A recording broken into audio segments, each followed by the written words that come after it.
आपको पता ही है कि वर्ल्ड में गूगल का बादशाहत, अभी तक इंडिया का कोई भी अपना सर्च इंजन नहीं है। कुछ भी आपको सर्च करना होता है आप सीधा गूगल खोल लेते हैं। आप ही नहीं, वर्ल्ड के सारे देशों में यही चल रहा है कि कुछ भी सर्च करना हो सिर्फ Google Google Google Google, Google के अलावा कुछ भी नहीं है। लोगों को कुछ एग्जाम्पल भी देना है, कुछ बताना भी हो तो कहा जाता है गूगल पर जाकर सर्च कर लो। ऐसा क्यों? कोई अपना सर्च इंजन क्यों नहीं बना रहा है? सिर्फ अमेरिका ही क्यों, अमेरिका ही क्यों पूरे दुनिया पर राज कर रहा है? और यही कारण है कि अमेरिका से बहुत सारे लोग डरते हैं, उन्हें सुपर पावर मानते हैं, क्योंकि सारे जो बड़े बड़े इजाद होते हैं ना वो अमेरिका में होते हैं और हर देशों में यूज होता है। आपको बता दूं अभी चाइना ने ही सिर्फ अपना सर्च इंजन बना रखा है। चाइना के पास कई सर्च इंजन है। चाइना के जो लोग हैं वो कभी भी दूसरे का सर्च इंजन नहीं यूज करते हैं। क्यों?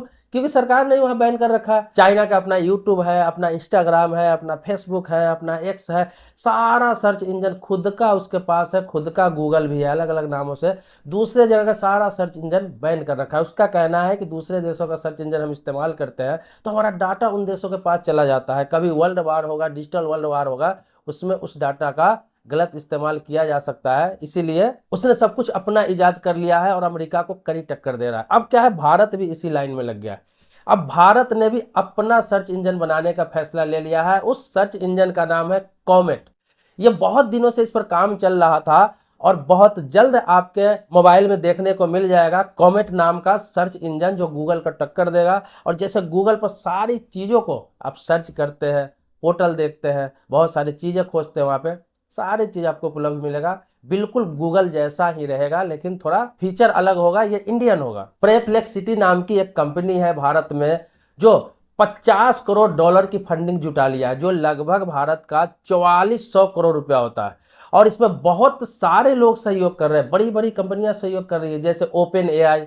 इसके अलावा आपको बता दूं मेटा, जिसका फेसबुक है, बहुत सारी ऐप चल रही है, वो भी सहयोग कर रहा है। इसके अलावा नोवेडिया है, सॉफ्ट बैंक है, विजन है, बहुत सारी कंपनी, विदेशों के भी, यूरोपियन कंपनी भी सब सहयोग कर रही है इस कंपनी को। और ये पाइपलाइन में चला गया हुआ है। बहुत जल्द ये कॉमेट भारत में लॉन्च हो जाएगा। इस कंपनी का संस्थापक है अरविंद श्रीनिवास।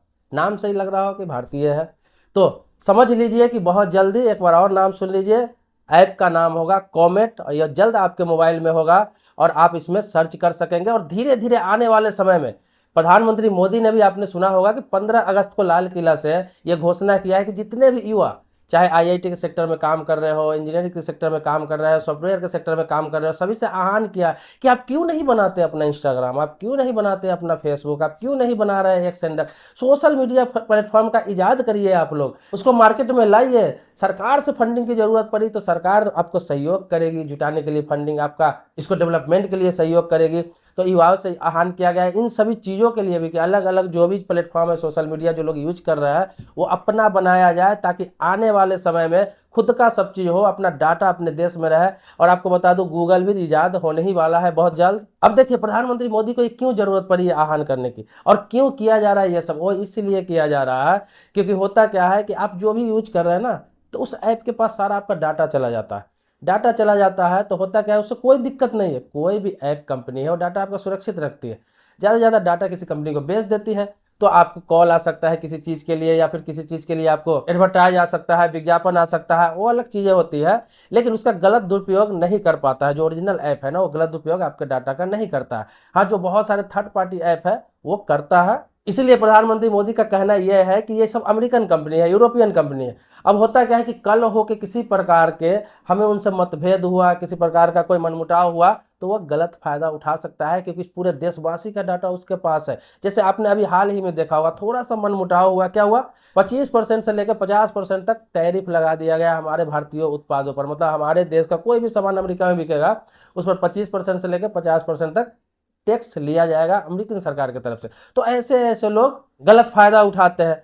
इसीलिए अब ये चीज करना होगा और इस पर काम चल रहा है कि अब सारे चीज कुछ समय में अपना होगा। जैसे चाइना किसी का कोई यूज नहीं कर रहा है, उसका खुद का अपना सब कुछ है।